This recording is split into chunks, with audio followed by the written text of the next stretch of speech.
vary and select for what bacteria you need.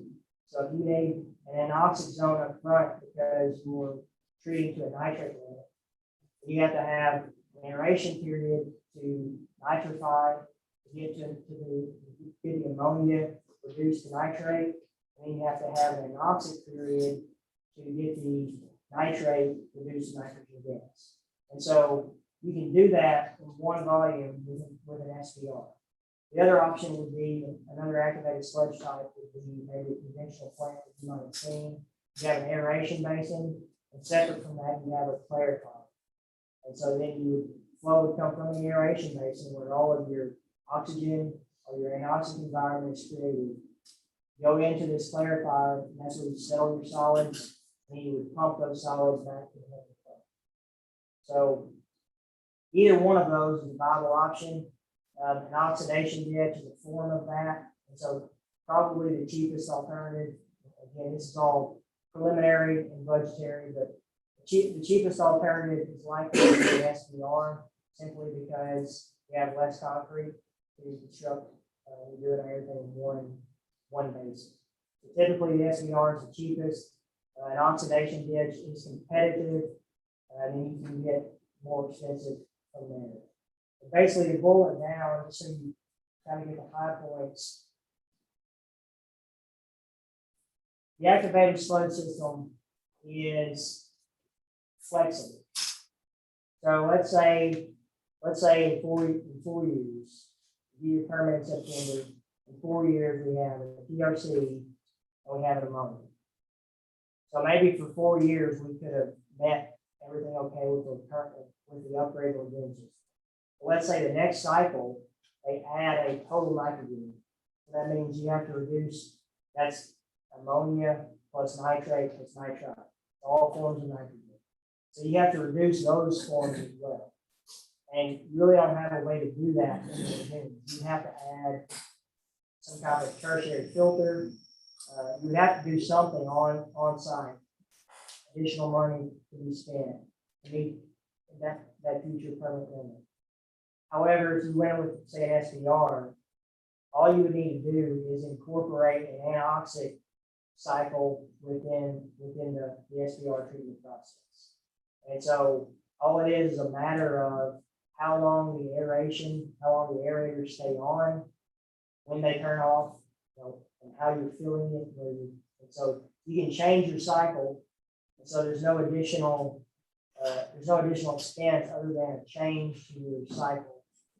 If they added a phosphorus limit, you could then again change your cycle in an anaerobic environment where you can meet a higher phosphate limit with using biopyramid. So let's get into a lot of the details, but to boil it down, what are you spending now, and what are your benefits if you opt for a more flexible activated sludge system? The benefits are you can more easily accommodate any future permit change. Now, if they come off with a really low phosphorus limit, and say that they have you with a 1 or below, you could do the biopy removal with the SBR, but you still may have to, typically we design around 2 is kind of limit for biopy removal. If they go below that, then you may have to add additional chemical feed to even meet that. But the advantage there is that you have the facilities, all you need to do is add chemical to the process. Whereas in your lagoon, you're much more limited to what you can do. Basically, you're limited to a relatively high ammonia limit and the current kind of DOD PSS system permits your city. Outside of that, you would have to have additional treatment on site, tertiary filters, things of that sort, if you're going to keep your lagoon process. And so what we did in the original CAP, we looked at a variety of lagoon alternatives. We did not look at mechanical plants or activated sludge alternatives, because they're obviously more expensive. So where Tommy's coming from is he doesn't want to spend $3.5 million now and then not be sure that say, well, it's only going to last 8 years and I have to spend additional money. I mean, you're never guaranteed We don't know how the permit change is gonna happen, and what new, potential parameters they're gonna add. But it's, looking at what they had said, we were at least comfortable with at least one permit cycle, getting you in compliance, and it would probably last for multiple cycles, but there's no guarantee. So it is likely that at some point in the future, you will have to spend additional money to the plant for the 20-year design life. But it's just simply an unknown. You can't say for sure that's gonna happen. Well, we have very limited knowledge of what this is. I wanted to give you enough where you can at least understand why are we even talking about it, right? And What's the point? So if you were sitting here in our place, you are the guy here with the knowledge. Tell us what you did. I mean, I'll kind of jump into on the summary. What would your decision be? Well, we really boiled it down to two options. Like Al said, we originally went with the lagoon because it would meet the current needs. Understand that. We know at some point it won't meet the needs. We know that there's going to continue to be more stringent limits. And so at the time we looked at this, we were on a more limited budget. So I guess the flexibility of the interest rate environment and some of these other options have presented, the other option, the SDR.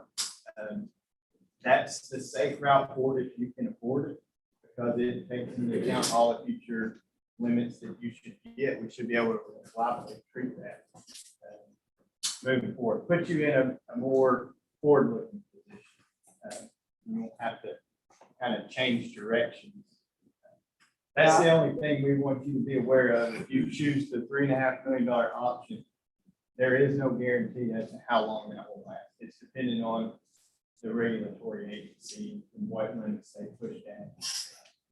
All right, Tommy, you were in a position, you're the manager, and you were supposed to be guiding us on what is your option? Well, I mean, here's my thought. I mean, so when all this stuff comes out, I mean, when we originally started doing it, we figured out, how much money we could spend down there. We thought that just fixing what we had was our only option. And then until we figured it out, and then I immediately called Jack because I was thinking, because you guys had already passed the water rate. And I wouldn't want to come back and say, well, we've messed up. And so, and I called Jack and he ran the numbers and done some stuff and he's got it saying, so the option is on the table if we feel like that we want to spend more money. Now, it's going to cost us more money as we move forward. Because we're about to have some additional employees, there's going to be an energy cost out there, it's going to be associated with it. Yeah. But And I was gonna ask you and it's, that, yeah, or so operational maintenance, expenses, all that is going to everything, is it gonna, is that rate increase gonna cover that, or is it just gonna cover the cost of this?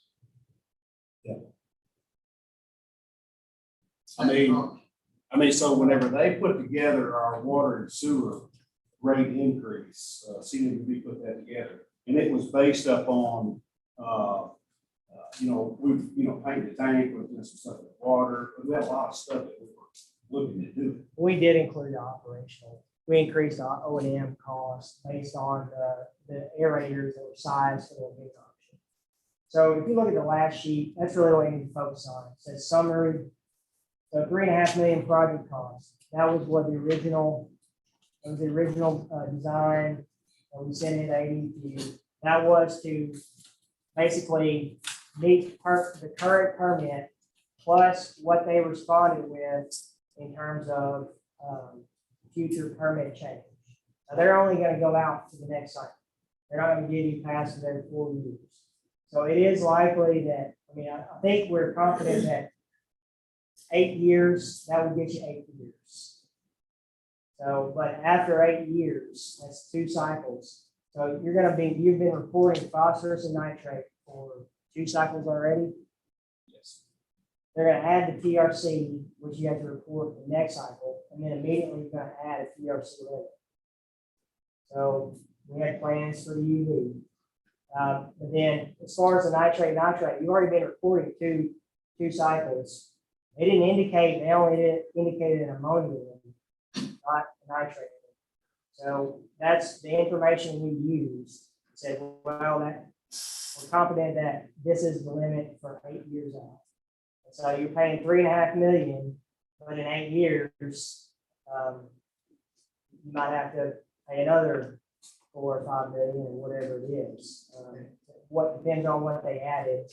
Whereas $9 million project cost, that allows you to meet the current permit plus the planned TRC limit, as we talked about, plus potential nutrient limits.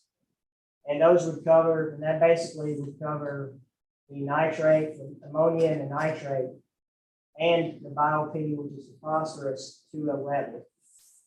And if they go really low with the phosphorus limit, then you would have to probably add chemical polishing step.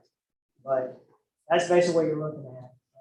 That's why, so pull it down, that's why we're talking about even entertaining spending an extra 5 to 6 million now. Is a low rate environment, and it puts you in a position to be very flexible going forward. You asked what we would do. I mean, we can't tell you because we don't know the permit. If we knew the permit, hey, if we say 20 years from now, we know what the permit limits are going to be. Let's just say the permit. Yeah, let's say if it only lasts 8 years, I mean, I think you can see you're probably money ahead, given that rates are probably never going to be lowered. If it only lasts 8 years, you'd probably be money ahead to do the SBR or the oxidation mission now. If it lasts for 12, 16, for 20 years, it's a different story. And we just simply don't know what that case is. As engineers, what we attempt to do is project out in a treatment plant, we're gonna try and get a 20-year life. So, I mean, I would probably steer you to the 9 million. I know we're not gonna have to backtrack on that. That's gonna give you 20 years of permanent limits, or should, unless there's some really strange administration changes. Well, we spent the 3.5, and then we find out later it's not working. It's like 6 to 8 years. Are we going to spend another 6 million, or are we going to spend 9 million? Well, I think that this project today is 9 million, probably in 10 or 15 years, it could be 20 million. I mean, the way things are going. And that's the thing, and I don't want to sit here and try to indicate and make you guys see which way I'm swaying, because I don't want to do that, because I got you guys, like the commission before, I mean, it's a work in progress that we decide to see. I get so consumed with day-to-day operations that a lot of times these guys, I'm not an engineer, these guys engineer it, but then you sit back and you think, wait a minute, let's think, are we really doing the right thing here? And that's where you guys got to come in. The other thing to Yeah, but add is that we're still waiting on ADQ to respond with preliminary permit limits for the SBR or oxidation activated sludge option. So after Tommy mentioned this to me, talked to ADQ, said, hey, can you give us preliminary limits? That would be their anticipation of the next cycle for an SBR process or oxidation process. And the change there is going to be, that would be a continuous release. So right now, you can only release based upon stream flow. So if from May to October, you can only release 10% of the stream flow. So it kind of limits what Tommy is able to do during the summertime. If you don't have a lot of stream flow, you can't release a lot. That would change. You go to an activated sludge system because you're going to do your effluent is going to be continuous, and you would have to be permitted for continuous. So that means your permit limits are going to go lower, but you can meet those lower limits with a mechanical plant. So we're actually waiting on their feedback for what their anticipated preliminary limits would be for the activated sludge process at the design flow of 3.5 million. We haven't received that yet. If Jack has came, I'd like for him to come just a moment. You can come over. Mayor, West Virginia, members of council, great to see y'all today. I want to introduce you on my partner, Lee and Renat, who's with me this evening. What I have for you all is kind of going back to Mr. Douglas' question, when I was here, last time, is kind of what this looks like. So what we're attempting to do here is to show you what these two financings would look like based on the rate increase the SWAL have already put into place. So if I can, what I'd like to do is just kind of go by these 3 pages. If you open up and go to page 1, and this is a snapshot. It says up in the top right-hand corner, current debt service. So this is what the debt service of Beebe Water and Sewer looks like today. You've got the ANRC loans, the MAWA loan. What I'd like you to focus on is that right-hand column that says total and shows you what your debt service will do over the next several years, and you'll notice that it continues to drop off, because you have certain of these loans that will pay off.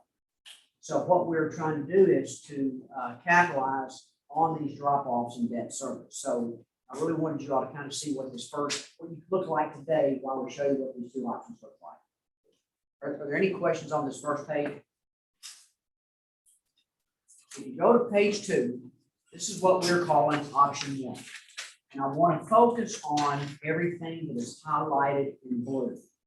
In the first total you see there, that total column would mirror what was on the previous page. That's the total of all those loans. So then we come in and we say 2021, and we do a loan or a bond issue that nets the city $5.8 million. That was taking the original number and then adding the $300,000 for SoCo, correct? So then we just kind of rounded up to 5.8. And what I'd like you to look at is you notice that debt service. Let's back up a second if we could. Let's look at the far right-hand column for a second where it says revenue. This is the revenue growth based on the assumptions that were made when you all levied your rate increase. And you can see in 2021, $1,039,000, then we go up 5% each year to $1,154,000, $1,276,000, $1,404,000, and then we level out at $1,538,000. So what we try to do is operate around that rate increase that you all's council has approved. So going back to 2021, you'll notice that your debt service in the first 3 years, it goes up a little bit each year, and then it levels out in that 4th year. Let's just call it to around the $307,000 a year. So the reason we did that was to give your rate increase time to go into effect, because it's going up, I think, 5% each year, and so you're able to meet your covenants. And so then you can see your total estimated debt service is increased by the new loan. And then if you look all the way to the bottom, you're going to see a number that says coverage, which says 1.23. What that says is your revenues in the year 2022 will generate, for every dollar in payment, will generate $1.23 based on your largest payment, which is in 2021 of $937,617.92. We have to do these loans on equal security. The Arkansas with ARC loans have to be at least a 1.20. Well, we are there. We're at a 1.23. So we meet the test, no problem with option 1 with the 5.8. So then we come back, and in 2024, which was the phase 2, and that was to net the city $5,425,000. And you can see the first payment at that time would begin in the year 2025. With that stage of the game, we have all the rate increases in place, and so we're able to base our revenue off the $1,538,415. And so you'll notice that your payments are right there. Oh, let's just call it around the $325,000 per year payment. You won't see the same payment every year, because when bonds are sold, they're sold at increments of $5,000. So that's why you have that $5,000 range from one year to the next. But you'll notice maximum annual debt service on your total debt is $1,244,962, and based on that revenue of $1,538,415, we're at 1.24. And so that maximum annual debt service is in the year 2020, looks like 2026 or 2025. So that's your largest payment. And so what this shows you is that based on the option one, the rate increases that you put in place will cover both those loans based on our assumptions. And so that nets you 5.8 million phase one, and then in 2024, the 5,425,000. Now, let me kind of stop in all those, the loans that you see to your left, again, those are your existing loans that you have outstanding. And so what this shows you that based on the rate increase, it does what it was originally designed to do, which is to cover it in phase one and phase two. So let me stop and see if anybody has any questions. Or if there are any comments that you all would like to add.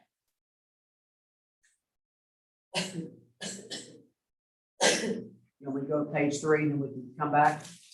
So going to page 3, this is what we're calling option 2, which is the one that replaces, it takes out the 3.5 million out of the first scenario and adds back in the 9. So it takes your total net construction fund to 11.3.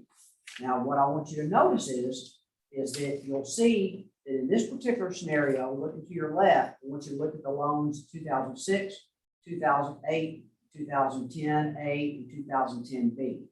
For us to be able to meet these tests and service this loan, we're going to basically have to restructure those issues, basically consolidate them into your new loan so we can leverage those revenues that are being used to pay those loans back, pay everything back, and spread it out over time where it lowers your overall payment. And so if you look at that total, you'll notice it's a whole lot less. The first total column, you can see it's 743,021, and then it drops to 330, and then 220, and so forth. Where on the previous pages, it was 900,000, 700,000, and so forth, because we're taking those payments and consolidating them into our new loan, and that's the remaining payments from the 13, the MAWA, and then the 03. So then you look at 2021, and if any questions or any of this, please jump in. You notice in 2021, we come in there with the first year be around 600,000, and then over time, we increase your payment.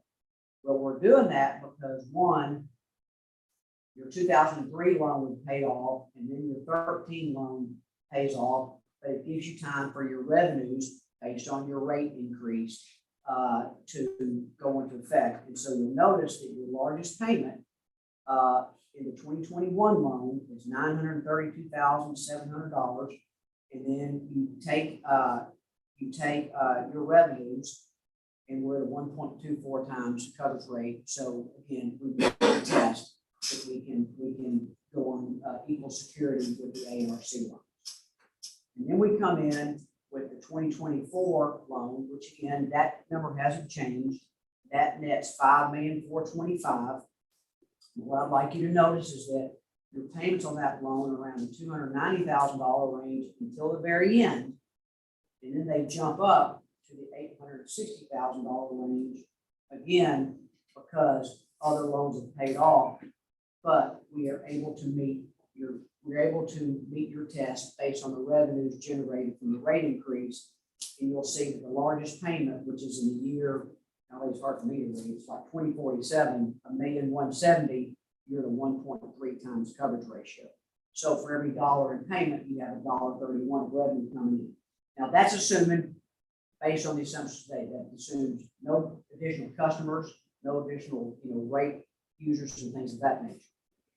And so the very right-hand column that says coverage, that just shows you every year you are meeting your test, and the difference between that revenue and that payment that can be used for any basically legal service that the water and sewer department needs the revenue for, whether it's operation and maintenance, whether it's pay-as-you-go projects, combination of both, whatever. But what we've tried to do is basically take your existing rate increase that's in place and make it fit. We know it fits the first option because that's what it was designed to do. But this is to make it fit the second option. But to do that, we have to restructure 4 of your existing issues into the new loan, so we're able to spread out the overall payment, so that the revenues, service the loan. So what that means is, we're netting 11.3, but the actual bond issue size would be, about 15 million, because we're paying off those other 4 loans with the new loan. So that's a lot. I know it's a lot, but I've tried to, Leanne, I've tried to show this in a picture format just to kind of show you that based on your rate increase, that it does work. And that's what our main objective of Mr. Jackson was, and with the engineers, to see, well, how can, depending on what the city chooses to do, how can it work because you all already been put in place. And so the interest rate that was mentioned on this option 2, we assumed the true interest cost of 2.46%, which we think is definitely in reason where we are today. So let me stop and see if anybody has any questions on any of this information, or anything that you need to add.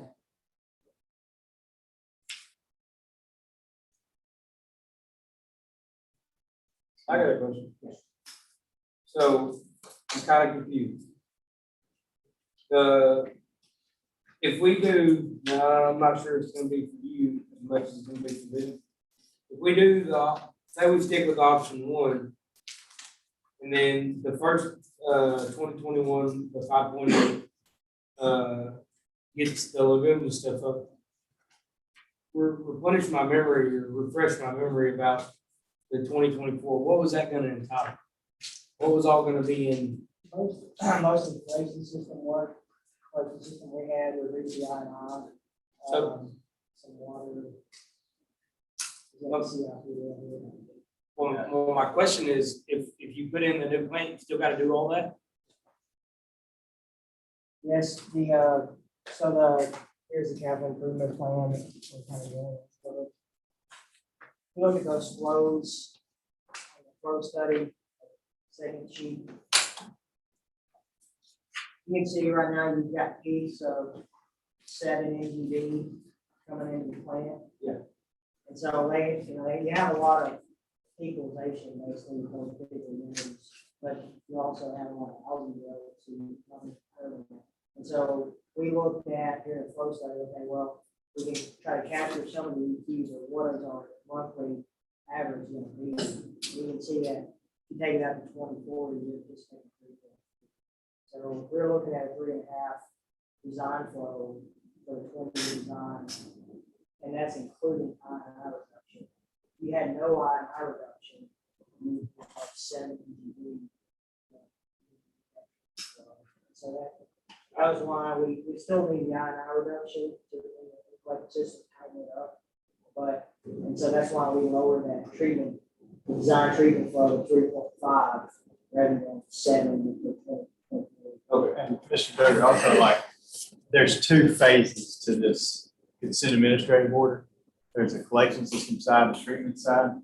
Even if your treatment plant can handle all those flows now, ADQ still frowns on the fact that you're having large sites, you're treating a lot of stormwater. So they'll frown on that, and just the aging infrastructure, even if it's, a lot of these pipes are 50+ years old, they're at the end of their design life, have collapses and just maintenance issues. It's the end of the life of the pipe, and there's a lot of collection system needs out there, regardless of what's happening at the treatment plant, just to get it to the treatment plant. Pump station, pipes, that type of thing.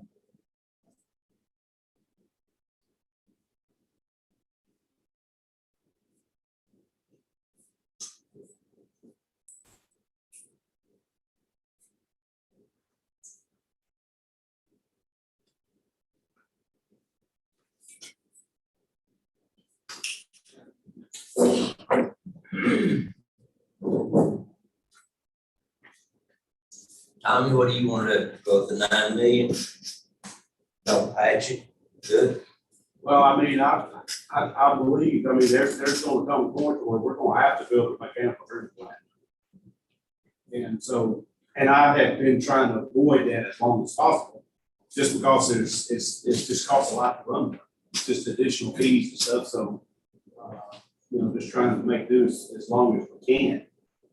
But I mean, there's a day coming, so so we gotta decide if.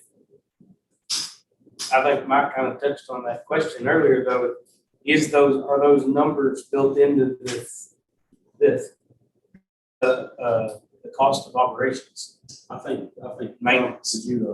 you included that maintenance. Yeah, there's some costs, but what we were basing it off of the cost of running the new lagoon system. So any additional expense above the lagoon, there would be more aeration, it's more expensive, and staffing that is not included in there. I think you'll need a class 4 operator. Then you'll need more operator time. I mean, the SBR, an activated sludge system, it's gonna be very much automated, but there's a lot of daily maintenance, keeping stuff running. So it's just pretty much, you'll need a full-time operator. So I think now you kind of have more part-time. When you say full-time, so at the place I work, we have a full-time wastewater facility, and they have to be on site 24/7. Wouldn't be 24/7. I think an 8-hour day would be sufficient to get the maintenance work that needs to be done every day. And then you would just have alarms that would call up, an emergency, or if you had a low VO, something's out, you would get an alarm on a cell phone, be called out, and he'd be on call that way.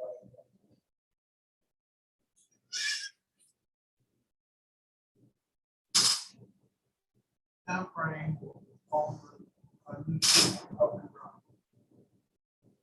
Sir? What year? What year would we have the SBR up and running? We would probably have it until, it depends on what AEQ responds with. So we'll have to submit a schedule. And so probably what we would do is we would need, if we decide to go this route, and we would begin design. And it's probably going to be, say, a 6-month design period. And then it's been taking at least 6 months or longer to get the permits from ADEQ and the health department. So we'll submit those plans. So I would say a minimum of a year from beginning design till you're ready to bid. And then 3 months of bidding, and then probably an 18-month construction period. So you're looking about 3 years to be comfortable. By the time you get started up and saying we're meeting permit.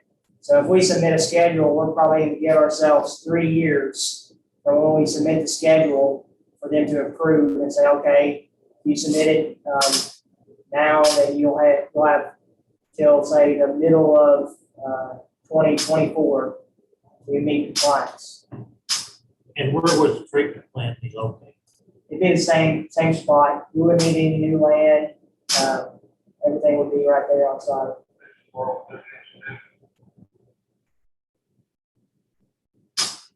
Jack, all your figures were based on 2019 figures. No, these are based on the draft 2020 audit. 2020 audit. Yes. And yes, sir, it was slightly less than 19. I mean, $2,000 is best that we can tell, so it was not a huge amount.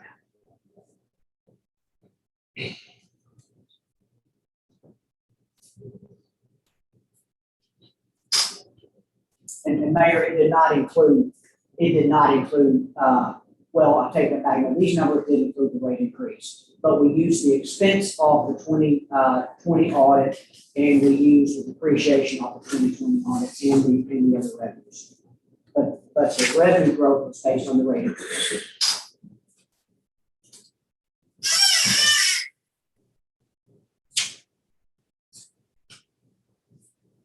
Also, John, I'd like to bring this up. Whenever I asked Kyle about this, we were just talking, I said, how's this going to lead us in the future? I'm the one that initiated the conversation about that, because, I mean, it is a bigger project, which means there's going to be potentially more engineering fees for the bigger thing. But they're not at the mindset of, well, yeah, let's do the bigger. Like, we think somebody, but they want to do what's best for the city. And I like to use this analogy. Sometimes you liable to have a tire blowout or something. You might need a new set, but sometimes you can't buy a new set. You just got to buy a used tire and put on there. So You know, and so it's just important how you guys feel like we need to spend our money wisely. You know, because I want to make good decisions with the information we have that's going to lead this city and the water department in the future. And there's no doubt in my mind, we're going to have to do it at some point. You know, and the big question is, do we do it now or do we do it later? I mean, it's not going to get any cheaper. You know, for sure. So if Right we, in for us. That's what we put right in for us to fix it. right, absolutely. And see, whenever I first talked about Kyle about this, you know, he gave me the numbers and we were kind of thinking, man, well, there's no way we can do this. We're just gonna have to just go with what we got. And it would be fine to do that. And then I called Jack and I said, man, is there any way that we could do this? And of course, he ran the numbers and said, we can. So, I mean, it's an alternative that I don't want to just, I wanted to bring it to you guys, because we could have just went on. But I want that. I want you guys to be a part of this. And because I can't decide this on my own. That's why I need you guys to help. And I know it's an in-depth study and stuff, but I mean, you know, this is a complicated system. Everything we do, we have to look down the road at every decision that we're making. That's what we have to do. Right. Same that we were talking about, a while ago, we cut off and everything. As efficient as possible, we've reached a point now where, just like you're saying, we're gonna reach, we bought additional land where we think growth area is going to be in the city 20 years down the road. And because we don't want someone coming back and saying, why didn't they have it before? Do this now. Absolutely. We want to do it rather than later. So, I appreciate you bringing that to our attention. I think that the decision has to be made based on the future and not the current situation. It sounds like option two. So good.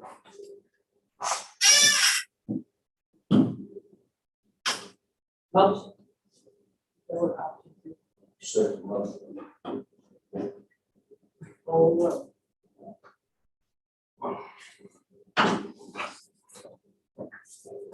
Alderman Duggar, Yes. Alderman Goff is absent, Alderman Mahoney, Yes. Alderman Woods. Yes. Alderman Lightfoot, Yes. Alderman Anthony. Yes. Motion passes. And what I'd like to do is notify Chip, of course, Jack can probably help us do that. So that he can maybe get all because you guys haven't passed the bond ordinance yet. Right. That maybe we can do that this month, because we really need to get going as quickly as we can. That'll be May the 24th. Yes. Yes. Thanks all very much. Thank you. I appreciate that. Y'all have any questions? Okay, thank you very much. Thank you all very much. Pleasure being with you. Yeah, Robert Jack here, you have on the table before you and let you kind of give us an overview of this. Sure. See, Well, what that is that's just kind of, let's just call it a formal engagement, if you will, for us to work with you all on your sales tax issue, if you choose to refer that to the voters. I guess it was 3 years ago, it's hard for me to believe, when we were talking about an aquatic center at the time, we were engaged, and so we just changed the letter from aquatic center to the community center. And our name, of course, is in the ordinance, that will be presented before you all on the 24th if you choose. It's just, as I told the mayor, it's just, we're happy to dedicate every resource we can. It just kind of makes it efficient, so to speak. Everything that is associated with the financing, all fees and expenses will all be approved by the council. And it just kind of keeps us moving forward, if that makes sense. Jack, I would mention that we only get paid if the voters approve the bonds, and the bonds are issued and closed. Yeah, no cost. Else, there's no fee. And that's true for your bond counsel as well. That's true for Shep as well. We both our firms work on the teams.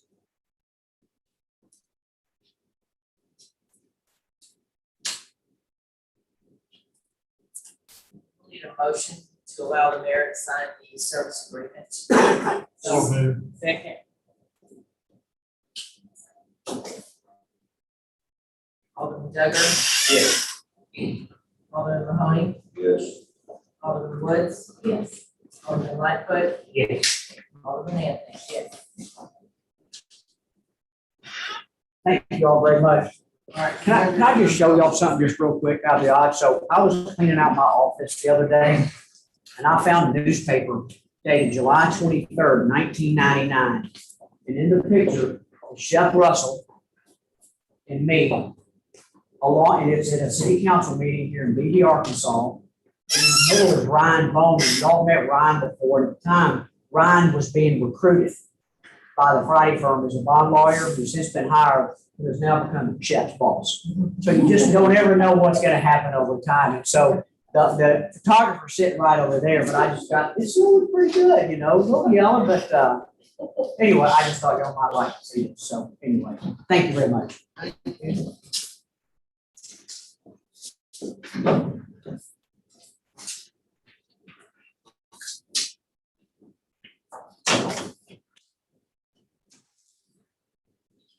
You're welcome to take, we'll see what happens.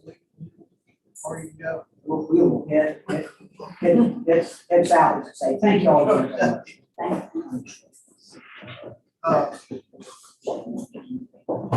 Might not want to send them away, we may need a bond.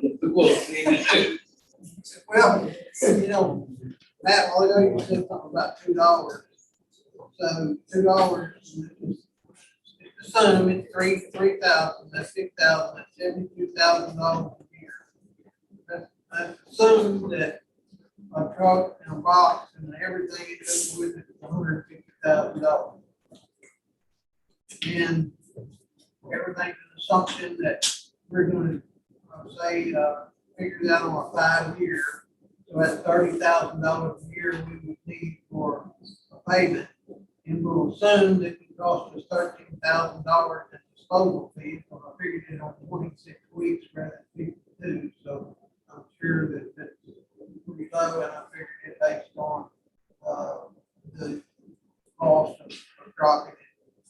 And then an additional person where we would work additional person at around $40,000 a year. So we've spent $63,000, and that doesn't count expenses for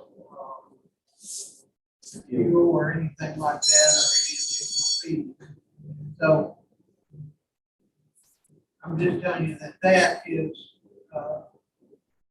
a figure that we can assume that is $2. And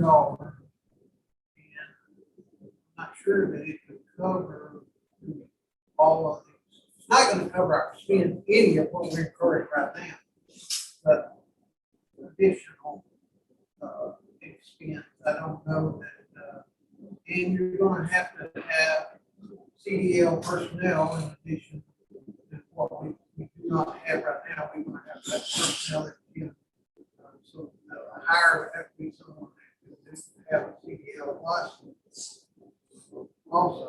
So that's just something throwing out there right now.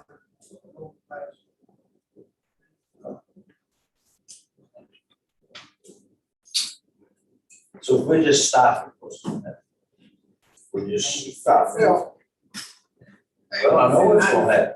Again, you don't know what's gonna happen. I know. That's why I told you I don't have to. Put it on the vote, $450 per household, or we put it on the vote.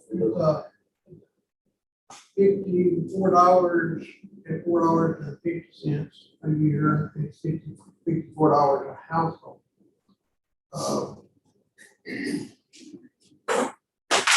It's something that we're gonna have to address. Currently, we're doing a citywide cleanup, so that's pretty much just taking up the manpower for a 2 week period. But I had planned on, you could plan on to go back and start picking up the limbs and try to help get it cleaned up. If you decide to put everybody on their own, I think we would, kind of phase out, time period, that would give people a little bit of time to get used to the idea. I don't think they're going to get used to it. I think that, last day we're hard hard, still something put out there. That's still neither here nor there. Eventually it will correct itself. But it's just whether or not it's a service that you think should be provided at a no cost, low cost, or cost of doing business. Why don't you phase it out and revisit it in 6 months and see how our city looks in So 6 just quit months? picking it up. I mean, they've already stopped picking up leaves. We can't hardly pick up the leaves because we can't stay in town without these permits, but I think we could possibly pick up the chips. And that would be the limbs if you wanted to do that and phase that out and see how it See how transitions. And either way we go, I think we're having I was looking at way back into a lot of burn ordinances, and I don't remember exactly, so I went through about 5 different burn ordinances that have been amended, rescinded, adopted, and there was most of them was over the main months that allowed people to burn. And, it's over, I think, probably 20. Same was changed, that there were peak months that they did allow people to burn their leaves over the year coming back. I think it's around 1980, that's where I looked at the reading all the ordinances that passed the city. So there were peak months that people did burn leaves.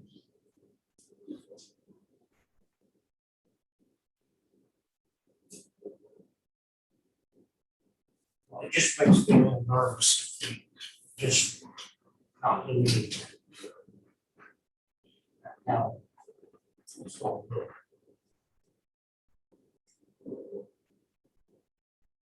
I mean, I'll coordinate with ADEQ as far as when I do start chipping, how much I can put on the ground, how long you can sit there. I don't want to get fined for it. Fine, come back to me and see. So as long as I don't break any laws, I'll do whatever I want to do with it. we're coming up in the summer months, like, already there actually, so leaves aren't falling through. Yeah, there'll be grass. Grass and everything.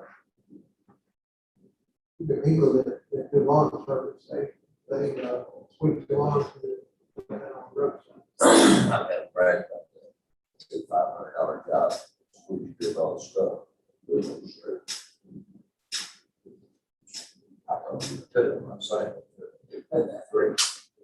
We've experienced this problem for a long time now, absorbing it going on, trying to do, assist citizens with accommodation.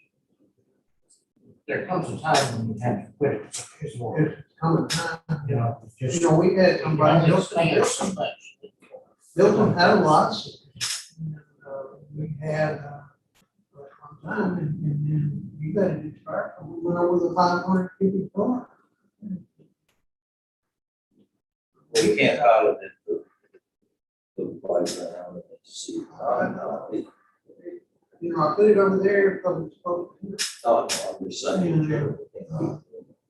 But I honestly didn't know when I put it on the ground over there that was also a violation. Knowing we were gonna pick it up and haul it off.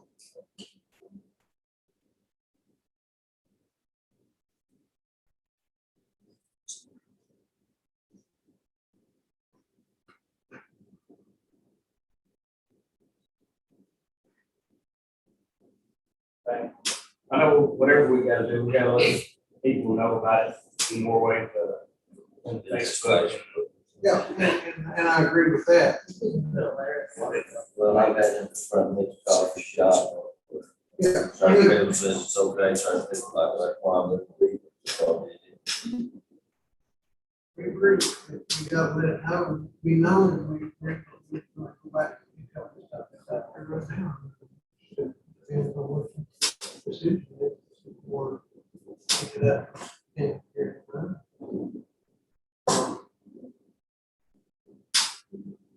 That's why I said months ago, you can't just quit cold turkey. And when you're doing all this service all this time, and you just can't quit. Because like now, the people are mad because they just had a storm. And the trees fell down in the backyard. And my husband cut it up and set it outside. And I live over here at Venture, and it's making my whole neighborhood look bad. Even if we slow it And then down, I say, call James. even if we slow it down or whatever, we'll try to keep that strong. That's what I'm just saying, like, That's that's what they're saying now, so you just can't just stop like now, because they're already mad, because we haven't been doing it, and they say, please stop up my, culvert, and so now the water's backing up into my yard, into my house. So that, I said, call James. you know, hey, Who do I need to call James? Because I've been giving your name out. So, Whatever you all decide to do, we're gonna have to ease them into it, and we're gonna have to, in every way possible, let them know, because the calls, that's all we can do right now. We're trying not to send them to Dick, we're trying to answer the calls, so. I sent him to James either. I sent him enough calls. Get a price that's the only on, thing I ain't my phone. get a price on the truck, 20 yard. And we'll As long as I. stop the leaves, do the limbs, for easing into it. And also figure out how much it costs to hire a CPF certified. Inch more in. And that's what I just wait. A lot of people don't be, but I can say I'm not that. raking. So, I never wreck. I never, I run over. All my trims brown. yeah. I think he needs to- Every day, an experience of what we're going to see. And for example, we talk about this, Jamie Lane. Jamie Lane in the county, came in the city. It's never had an asphalt overlay, it's been chip sealed. It's all a storm, winter storm, it's just pouring it all to pieces. Now we're contracting up here to put in asphalt road on the overlay. But there is not a single driveway out there that's covered, there's nothing. So now we want to make a decision whether or not we want to have somebody go out there, shoot some grades and put a ditch, keep the water off the road. Then you're gonna say to the homeowner, you gotta have a culvert, and who's gonna pay for that culvert? Is it gonna be the city or is the homeowner gonna be expected to put in a culvert out there? Because it is their responsibility, it's their driveways, I mean, everybody's gonna construct one, but when that subdivision was done years ago, there was no land subdivision development code on it. Because it was in the county, so it's just done. So if we leave it like it is, we don't do anything, water's going to deteriorate sooner than later. So you want to put ditches in, now that's gonna be, we overshot our budget significantly with the $350,000 asphalt paving. And I've had more people calling, want us to do more, but, and I know we can't do anymore. And we have done paving every single year, but we try to go anywhere from $150,000 to $250,000. This year, we're gonna do the $350,000. So, but now we're gonna add an additional expense here for ditching and culvert. Now, you talked to one of the homeowners out there that said he had talked to several homeowners. What was that? Said? That they didn't have a problem buying the culvert for the most part. That he just suspected two or maybe three people would have issues with paying for the culvert themselves. But now those people that if they pay for a culvert, then the city's gonna be paying for the gravel to go back over the culvert. Now, are any of those out there asphalted or concrete driveways? I don't recall having to drive it. Huh? I don't recall having to drive it there, but I don't think so. I've been out there, but I just can't say for sure at all. And if there is, we're gonna have to set the concrete and we're gonna be faced with who's gonna pay for that repair. So again, we just need to make a decision here. Do y'all want to get somebody out there to ditch that? And, or overlay it and let it be for till next time. Overlay, you might have the same problem versus same rains hard and covered. So we're going right back up to the same spot. Yeah, I mean, there's a lot of places throughout town that you can see that water stands on the road, and I have had people go down through there with skid steer and scrape those sides off so the water would run off. You're gonna catch it when you do. I mean, you know, like I said, like, anytime you ditches in the city of Beebe that needs to be done, one neighbor's gonna want it done, and the next one's gonna tell you to stay out of that yard, and he doesn't, if you couldn't do it, they won't saw it back in there. I mean, you know, that's not our responsibility. Our responsibility is for the water public. You're going to catch it. But we went out on West Mississippi, the place that was very bad, and did it, but the homeowner was not happy about losing some of the yard to the ditch. And there is a house on Jamie Lane that's got concrete. So, you know, At least one.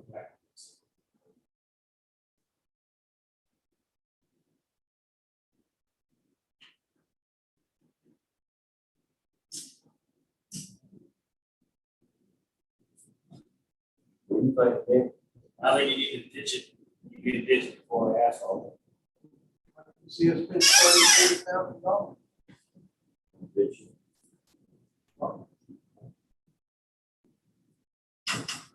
But, you know, that is the, How does it work with a manhole right where the ditch is? manhole ditch. Yeah. Go around it. Just go around it. They look like it needs right there. I don't know what all out there, and, you know, we were talking about having those people here in 2 weeks, so, getting it. And the correct way to fix it. I have them scheduled possibly next week, and then they'll start Jamie Lane first, but they can start somewhere else. But I want to get Jamie Lane done first, because I've got the most complaints on it.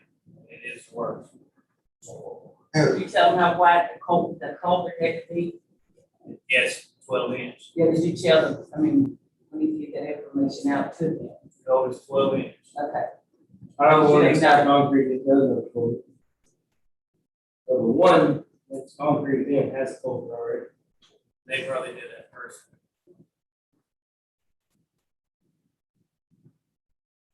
Center maybe here. For the most part, it's flat, especially up on the high side. That's where the water runs across. Actually, I've just looked at 3 houses and all 3 of them have had culverts, so.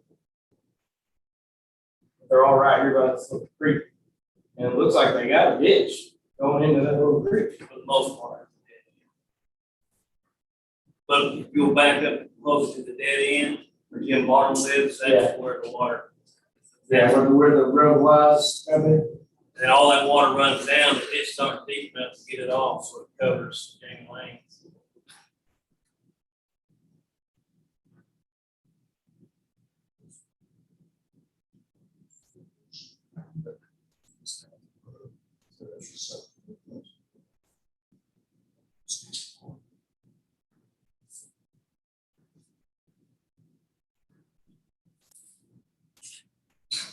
Decision tonight on the 24th.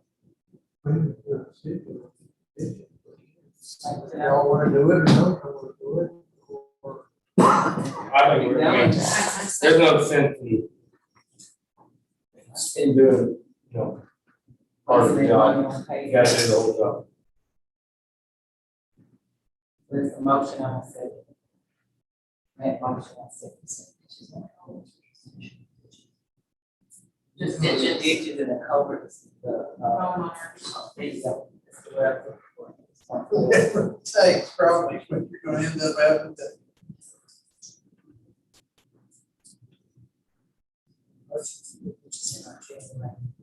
No, I do not have a preference. Rather, it's gonna have to be somebody that can operate, great. So they have a preference. Let's just talk about. Like, you need to be an operator, you need equipment operator, equipment, somebody can, have a preference. Whatever you want. Do we need to wait for competitive bidding? I don't think you go over 20,000 on this, What do you think? but we can just wait. This Jackson is way. Whoever you think, that's who I'm with. I don't have a preference. That's something. Sorry. He's quick, it's got to go. Let's be out of. Are we gonna need to take money away from something else? Either way. Huh? Are we gonna need to take money away from something else in order to pay for this? But, I think with us spending the amount of money that we're spending with this, and then we're, talking about Southco, we're gonna put money on that, and I think we're gonna have to pull it in real tight for a while. That's my point, you know, if we keep doing this stuff that's not on the budget, we're gonna have to start pulling money from other things in the budget, so. No, we don't have to do that yet, and that's, Yeah, and I don't think we will.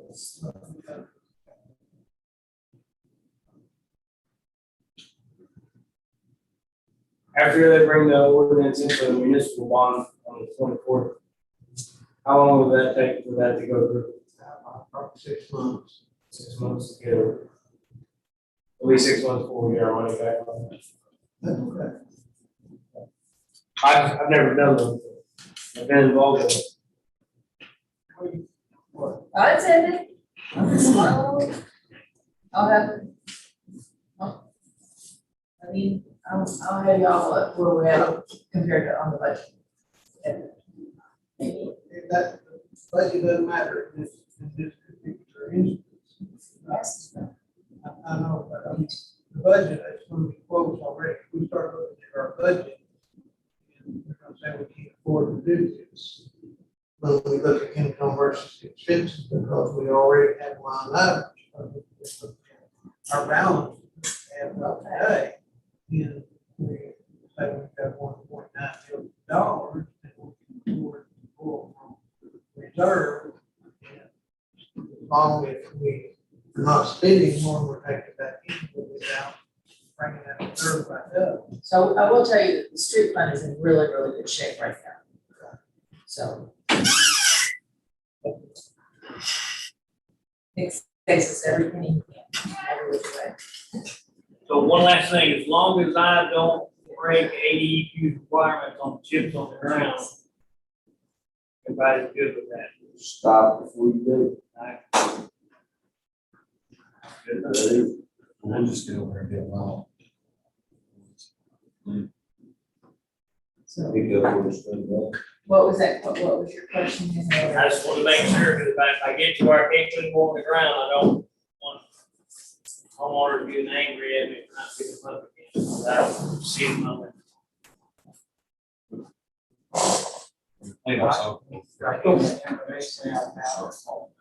We have a motion and a second. And then, man, Yes. okay. All in favor of that? Uh,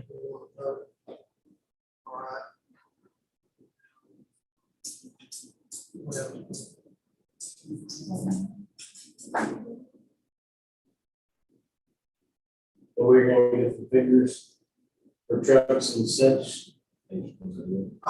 Yes, we gotta have it anyway, what we've got worn out, we don't have, what we've got worn out.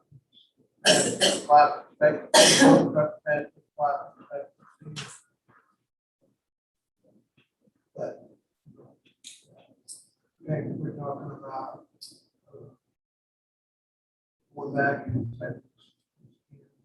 this year. This is that is another.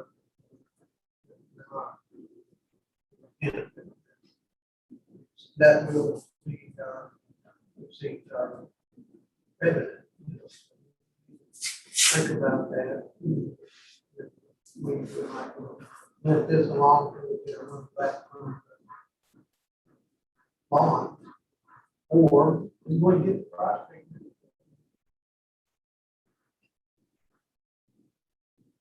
We were to have a big storm.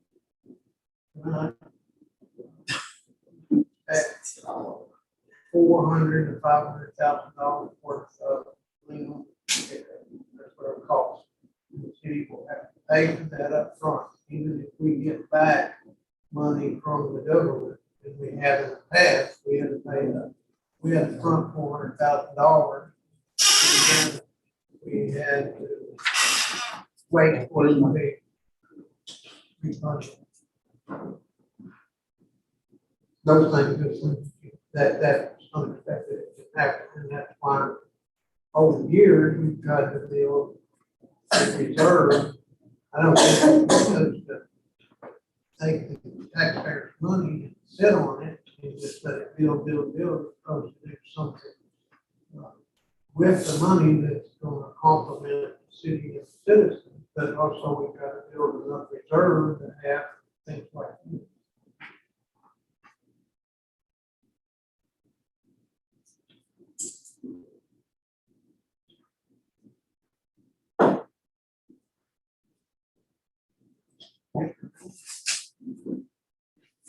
Motion to adjourn. We'll get the price. Truck, and we need to know.